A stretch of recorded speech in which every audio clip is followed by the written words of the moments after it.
હર હર મહાદેવ ને જય શ્રી રામ બધાને. તો મિત્રો આપણે આજે હાલીને નીકળ્યા છીએ સાળંગપુર, તો એનો છે આજે બીજો દિવસ અને આપણે વલભીપુર તો લગભગ વટી જ ગયા છીએ.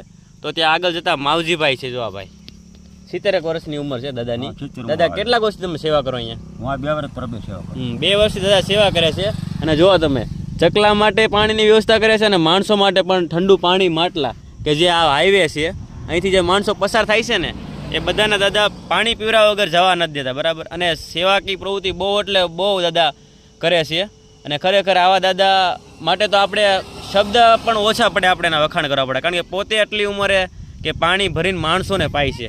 તમે જુઓ અહીંયા માટલા પીડ્યા છે અને ઉપર ચકલાનું પાણી છે. 2 વર્ષ 3,500 કિલોમીટર હાલ્યો, અડધો કિલોમીટર રસ્તો સમાજની વાડીમાંથી. 2000 થી 3000 કિલોમીટર દાદા હાલેલા છે પાણી ભરીને, એ પણ માણસો માટે જ તે. તો આપણે ભગવાનને વધારે નહીં પણ આટલી તો વિનંતી કરવી કે દાદાને ઘણી ખરી સુખ શાંતિ ભગવાન આપે, એ આપણે પ્રાર્થના કરીએ. દાદાને આપણે શાંતિ જોવે છે, બરાબર, કે શાંતિની ભૂખ છે. શાંતિ જોવે છે અને દાદાનું જીવન સેવાકી જીવન છે. તો બધાને જય કષ્ટભંજન દેવ. મળીએ નેક્સ્ટ વિડીયોમાં.